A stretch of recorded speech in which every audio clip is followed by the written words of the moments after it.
네, 가장 큰 문제는 불법 개조에 있는 거죠. 결국은 짐을 더 싣기 위한 어떤 그런 불법 튜닝에 해당하는 거거든요. 네. 방금 언급되었던 자동차 관리법의 경우에도 결국은 승인받지 않은 튜닝을 처벌하는 것이기 때문에 사후적인 죄에 지나지 않고, 또한 이런 어떤 그 화물의 안전한 적재를 규정하는 도로교통법이나 교통사 처리 특례법을 준용하더라도 그 안전성에 대한 기준이 모호하기 때문에 그런 부분도 문제점으로 지적되고 있습니다. 네, 일단 경찰과 지자체의 요청이 있는 경우에는 한국교통안전공단에서 안전단속원이 합동 단속을 할 수가 있는데요. 이 합동 단속원의 경우에도 아까 말씀하셨던 대로 전국에 13명뿐이 되지 않기 때문에 실질적으로 모든 단속을 하기가 어렵습니다. 그리고 또한 이런 단속을 함에 있어서 지침도 마련되어 있지 않다는 것도 문제점인데요. 불법 차량 그 단속 업무 매뉴얼 등 지침에 따르면 실은 이 판스프링의 문제점에 대해서도 제대로 규정이 되어 있지 않다고 합니다. 즉 수사기관, 단속기관 등에서도 이 어떤 경우에 단속을 해야 되는지 규정이 모호한 거죠. 네, 알겠습니다. 네, 저도 이제 킥보드와 자동차 사이 어떤 손해배상 사건을 담당하고 있는데요. 이게 또 법원의 판결로 혹은 합의로 이제 그 책임을 묻게 되더라도 문제가 있는 것이 결국은 킥보드는 그 보험제도가 강제되지 않지 않습니까? 그래서 이 보험 그 피해 금액을 받아낼 수 있을지 그 피해의 어떤 실효성에 어떤 그런 큰 문제가 좀 있죠. 맞습니다. 동일한 음주운전에 해당하고요. 실례로 최근에는 그 킥보드 운전자가 생후 이제 8개월 된 아이의 그 유모차를 끌고 다는 아이의 엄마를 치게 되면서 음주운전 사고를 일으켰는데 그 사건에서 법원은 징역 1년에 집행유예 2년을 선고했다라고 합니다. 다만 이러한 경우에도 이게 지금 개정법에서는 자전거 등으로 표현되는 개인형 이동 장치로 세부 분류가 낮아졌거든요. 그러면서 기존 형사처벌 대상인 어떤 일반 음주운전이 벌칙금 부과 정도로 낮아졌다는 점, 이 부분도 크게 주목해야 될 점입니다. 네, 맞습니다.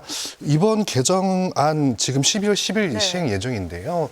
아무래도 늘어나는 어떤 킥보드의 이용 상황이라든지 이런 부분을 좀 반영한 법안인데 이 손실을 좀 줄일 수 있다라는 점, 그리고 뭐 이산화탄소 배출량이 자동차의 1, 2%에 해당한다라는 점, 이런 장점도 있겠지만 어찌 보면은 산업의 규제 완화에만 좀 주목하고 도로의 안전 확보에는 미흡하지 않았나, 그런 좀 지적이 있습니다. 네, 맞습니다. 면허가 이제 필요 없게 됐죠. 면허라는 게 어떤 의미를 가지냐면 자동차 내지는 차를 도로상에서 달릴 수 있는 책임이나 이제 권리를 부여받는 것 아니겠습니까? 그런 책임에 비례하는 만큼 위험에 대한 대비도 돼야 되는데 그러한 부분이 전혀 고려가 되지 않았다라는 점이 좀 문제가 있습니다.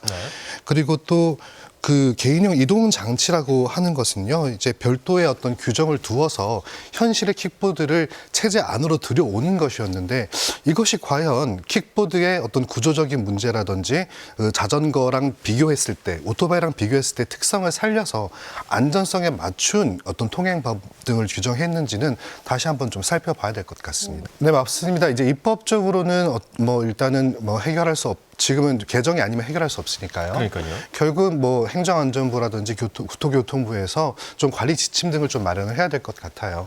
그러니까 법이 위임하고 있는 부분이 있습니다. 즉 킥보드 운전자가 구비해야 되는 인명보호장치라는 게 있거든요. 근데 지금 그것은 결국 안전모만 지금 시행 규칙으로 규정되어 있습니다. 그런데 킥보드를 타시는 분들 보면은 도무지 야간 주행 때는 알아볼 수가 없거든요. 특히. 그런 경우에는 좀 발광이 되는 어떤 그런 조끼를 입히게 한다라든지 그런 인명보호 장치를 좀 더 유연하게 킥보드에 맞게 적용하는 것도 방법이라고 생각합니다. 지금 안전에 대해서 많은 경각심이 있는 것 같아요. 프랑스 같은 경우에는 무조건 개인형 이동 장치는 한 명만 탑승할 수 있고 그리고 제한 속도를 위반하였을 경우에는 그 벌금만도 210만 원에 달하는 등 강력한 규제를 하고 있고요. 미국의 경우에도 특정 주, 애틀랜타 주라든지 시카고, 테네시 주 같은 경우에는 특정 시간대, 특정 요일에는 주행을 할 수 없게 규제를 하고 있습니다. 이 킥보드의 경우에는 야간 주행 때 특히 위험하다는 점을 감안할 때 좋은 규제, 우리가 참고할 만한 규제가 아닌가 생각됩니다. 킥보드의 특성을 잘 이해하는 도로 통행 방법에 대한 고민이 우선 국회에서 있어야 된다고 봅니다.